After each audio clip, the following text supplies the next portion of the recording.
आज के इस वीडियो में हम कक्षा 6 का पहला पाठ वह चिड़िया जो इस पाठ के प्रश्न अभ्यास देखने वाले हैं। पिछले वीडियो में हमने इस पाठ का जो सारांश था, मतलब कि जो पंक्तियाँ थी उनका हिंदी अनुवाद और सारांश बहुत ही अच्छी तरीके से आसान तरीके से पढ़ लिया था।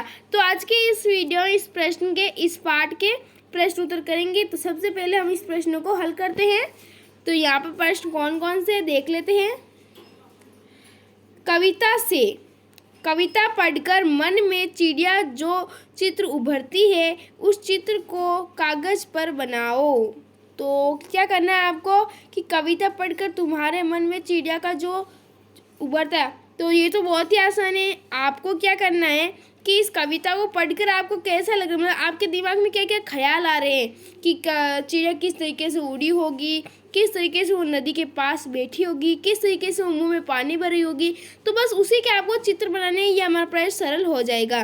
ठीक है। दूसरा प्रश्न है, तुम्हारे कविता का कोई और शीर्ष देना हो तो क्या शीर्ष देना चाहोगे, उपयुक्त शीर्ष सोचकर लिखो।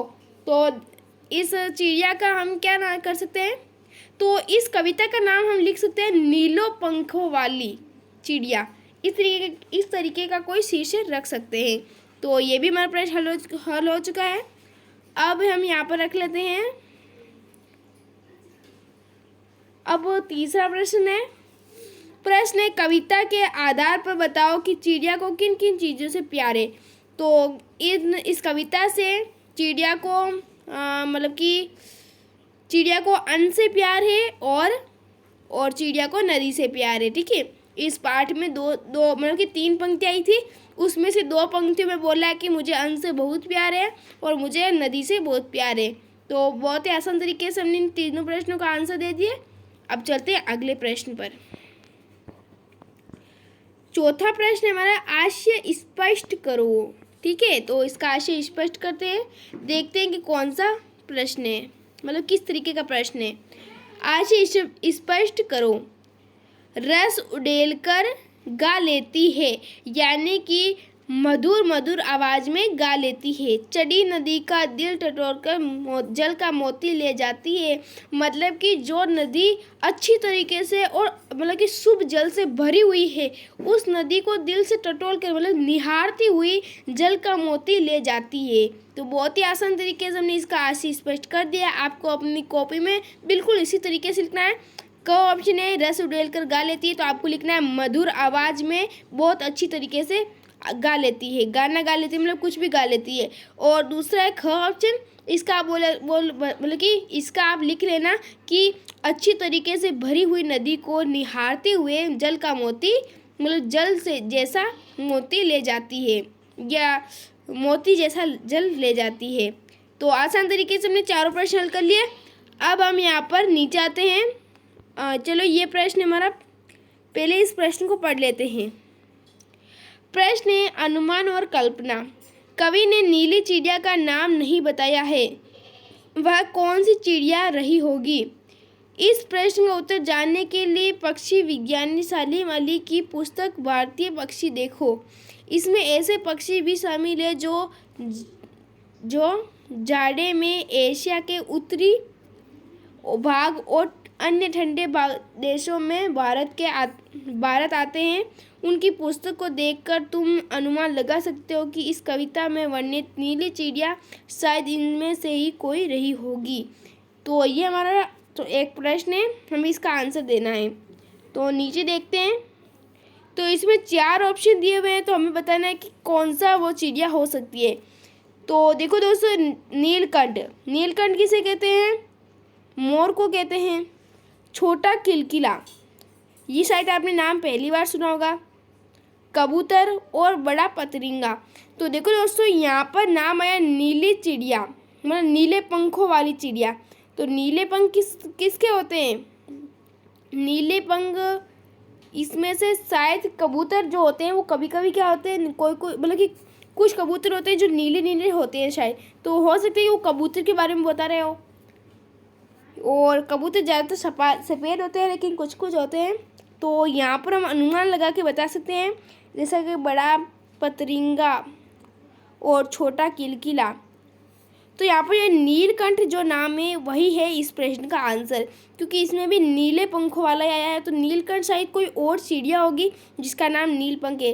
ठीक है, वैसे मोर के तो शायद नहीं होते हैं नीले पंख, और कबूतर भी सफ़ेद होते हैं ज़्यादातर, तो इसे इसका आंसर नीलकंठ ही होगा। ठीक है, दूसरा प्रश्न देखते हैं।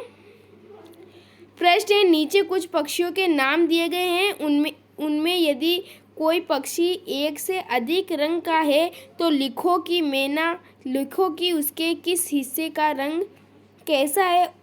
जैसे तोते की चोंच लाल है और शरीर हरा है, तो मैना का जो मुंह होता है वो कौन से रंग का होता है? और कौवा तो वैसे भी काला होता है। बतख जो होती है वो भी सफ़ेद होती है, कबूतर भी सफ़ेद होता है, यानी कि इनमें से होगा मैना। तो मैना किस रंग की होती है?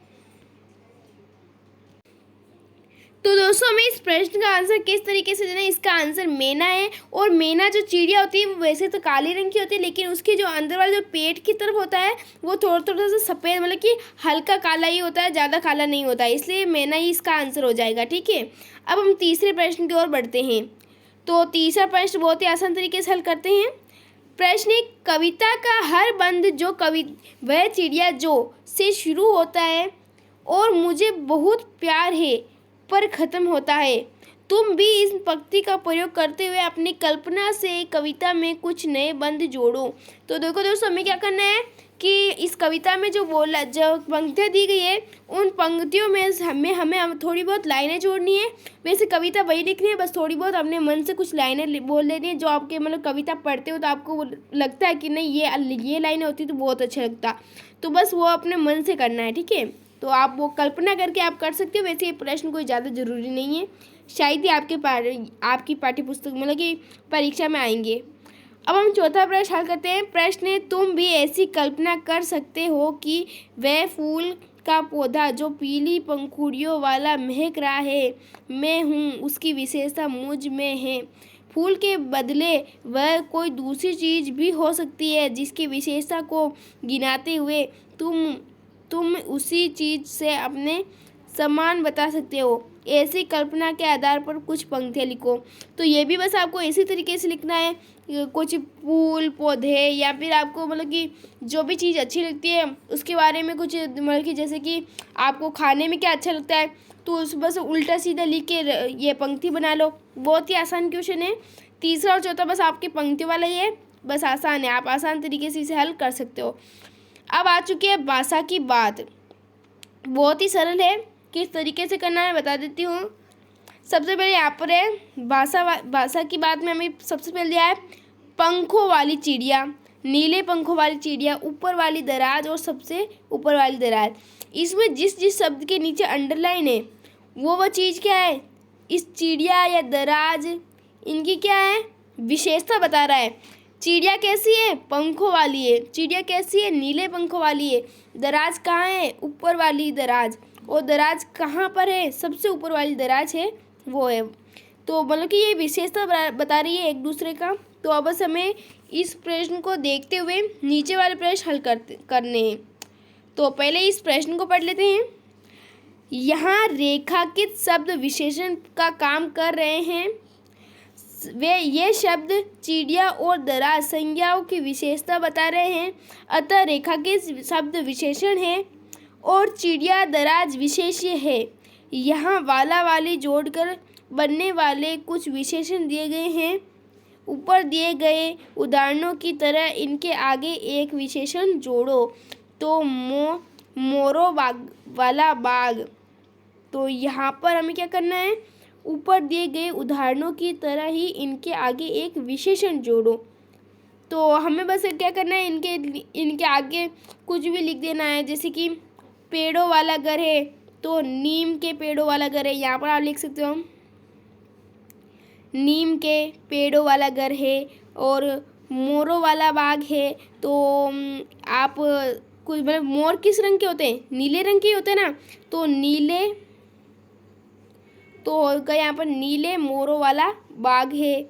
और नीम के पेड़ों वाला घर है। और गुलाब की फूलों वाली क्यारी है। और स्कूल है तो प्राथमिक स्कूल वाला रास्ता है।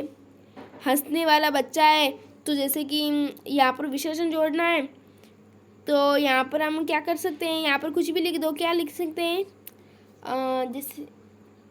जैसे कि यहाँ पर हंसने वाला बच्चा है तो हंसने वाला बच्चा कैसा है। हंसने वाला बच्चे में आप कुछ भी अपने मन से जोड़ कर लिख देना। मूँछों वाला आदमी है तो लंबी मूँछों वाला आदमी, यहाँ पर लिख सकते हैं लंबी मूँछों वाला आदमी। और हंसने वाला बच्चा भी लिख सकते हो कि हंसने वाले बच्चे में आप क्या लिख सकते हो, ज़्यादा हंसने वाला बच्चा। यहाँ पर आप ज़्यादा लिख सकते हो, ज़्यादा हंसने वाला बच्चा। तो बस एक एक करके मैंने सभी प्रश्न आपको समझा दिए हैं। अब ये दूसरा प्रश्न है हमारा, इसे भी हल कर लेते हैं। प्रश्न है, वह चिड़िया जुड़ी के दाने रुचि से खा लेती है, वह चिड़िया रस उड़ेलकर गा लेती है। इन पंक्तियों में जो रिक्त स्थान है वो यहाँ पर हमें दिए गए हैं। कविता की इन पंक्तियों में मोटे छापे वाले शब्दों को ध्यान से पढ़ो। पहले वाक्य में रुचि से खाने के ढंग की और दूसरे वाक्य में रस उड़ेलकर गाने के ढंग से विशेषता बता रहे हैं, अतः ये दोनों क्रिया विशेषण है। नीचे दिए गए वाक्यों में कार्य के ढंग या नीति संबंधित क्रिया विशेषण छांटो। तो यहाँ पर हमें कुछ दिए हुए हैं, हमें ऊपर वाले देखकर ही करना है। जैसे कि सोनाली जल्दी जल्दी से मुंह में लड्डू ठूसने लगती है। तो इस पंक्ति को आपको हल करने से पहले ऊपर देखना है कि वो क्या करे, रस उड़ेल कर गा लेती है। यहाँ पर भी ऐसे करे, क्या है, ठूसने, लड्डू ठूसने। तो यहाँ पर ठूसने जो शब्द है, यहाँ पर ऐसा भी हो सकता है ना कि सोनाली जल्दी जल्दी से लड्डू खाने लगी है, लेकिन यहाँ पर ठूसने, तो ये भी एक क्रिया विशेषण ही हुआ ना, ठूसना।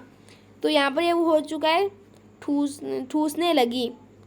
दूसरे में देखो, गेंद लुढ़कती हुई झाड़ियों में चली गई, तो यहाँ पर हो रहा है लुढ़कती, ये क्या है, क्रिया विशेषण है। भूकंप के बाद जनजीव सामान्य होने लगा। यहाँ पर क्या हो सकता है, यहाँ पर क्रिया विशेषण यहाँ पर तो कुछ समझ में नहीं आ रहा है, तो यहाँ पर आप कुछ भी लिख सकते हो। क्रिया विशेषण बताना है तो भूकंप के बाद जीवन धीरे धीरे सामान्य होने लगा, तो सामान्य होने लगा, ये शायद हमारा क्रिया विशेषण हो सकता है। ठीक है। और चौथा है, कोई सफ़ेद सी चीज़ थप से, ये हो गया इसका क्रिया विशेषण। आंगन में गिरी। अड़ा है, टॉमी कुर्ती से चोर का पर झपटा, तो टॉमी फुर्ती से झपटा, तो यहाँ पर फुर्ती से, ये हो गया इसका क्रिया विशेषण। और यहाँ पर च है ना, तो यहाँ पर क्या, च, तेजिंदर सहमकर कोने में बैठ गए, तो यहाँ पर जो हमारा सहमकर शब्द आया है ये हो गया इस प्रश्न का आंसर। और हमारा 6 जो ऑप्शन है वो उसमें आज अचानक ठंड बढ़ गई, तो ये इसमें अचानक जो शब्द है वो इसका क्रिया विशेषण है। एक एक करके मैंने आपको सभी प्रश्न समझा दिए हैं और आगे हमारा ये 55 पार्ट आ चुका है, तो ये हम अगले वीडियो में पढ़ेंगे। उम्मीद करूँगी कि आज की इस वीडियो में आपको ये जो जितने भी प्रश्न हैं वो बहुत ही आसान तरीके से और अच्छी तरीके से समझ में आ गए होंगे। तो दोस्तों, यदि वीडियो अच्छी लगी, वीडियो को लाइक करके चैनल को सब्सक्राइब कर देना। इस तरह की वीडियो पाने के लिए बेल आइकन जरूर से प्रेस करना। मिलता है आपसे अगली वीडियो में। धन्यवाद।